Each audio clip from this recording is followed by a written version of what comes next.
With us on the broadcast is Iryna Matviyishyn, a Ukrainian journalist joining us from Lviv. Thanks very much for being here with us. If I can start by asking you to give us a better sense of what things are looking like where you are. Well, right now I'm in Lviv in Western Ukraine, which is now relatively safe, although we've had Russians hit the military base here. So right now nobody feels very safe anywhere in Ukraine, but Lviv and Western Ukraine has become a refuge for many IDPs from all around Ukraine, and it also became a sort of like a rear front line where volunteers and fighters can regroup, where humanitarian aid is collected, and where IDPs and refugees find their temporary shelters here. The situation is more or less fine compared to the rest of Ukraine, but still we feel the consequences of war everywhere. Indeed. Just a short while back, Volodymyr Zelensky addressed the U.S. Congress. He got a standing ovation. The message was clear. He wants a no-fly zone over Ukraine. That is something that the NATO has already, time and again, ruled out. What is your assessment of the support from the West so far? I think it's unprecedented support. Since the war started in 2014, we haven't seen anything like that. And that's very important, that people all around the world, in any country, they support Ukraine and they express this public solidarity with Ukraine. I receive so many messages from my friends, from acquaintances, from strangers who support Ukraine, and they express it publicly on many levels. I think it's very important because this behavior forces their governments to act and to do something for Ukraine. Of course, right now, they deliver a lot of humanitarian aid.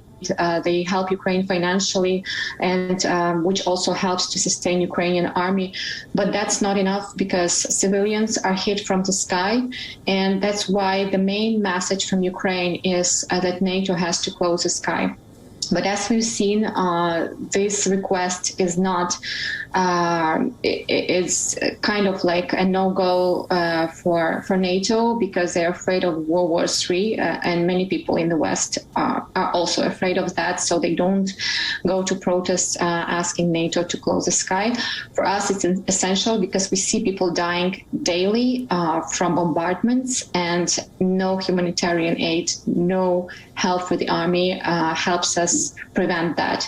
As we've heard from Zelensky, his alternative is to provide more air defense weapons to Ukraine that would help Ukraine intercept and destroy Russian airplanes and Russian fighter jets. That is the only alternative here. But again, like we have to protect our children and to protect Ukrainians from bombardments. We have to ask for the closure of for the no-fly zone. Russia has been talking peace and negotiating with Ukraine even as those attacks on the ground have continued. What do you make of the way these talks have panned out so far? Well, as we've seen previously, those talks didn't help to solve anything, and Ukrainians well known from historical experience that any talks with Russia do not bring anything good, because they usually use this time to regroup and to launch another attack. For now, we don't trust these talks much. Even though we hope that somehow they will reach some middle ground and will reach some agreement on peace for civilians, at least for like less bombardment or preventing Putin from hurting and killing civilians.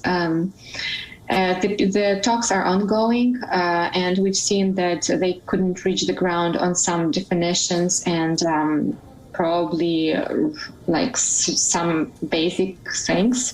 That's obvious because what Ukrainians want and what Russia wants is on the polar sides. So I think it's a long and difficult process, but Ukrainians are hopeful, but at the same time they are skeptical of these talks because we know what's happening during these peace talks with Russia and like what are the consequences.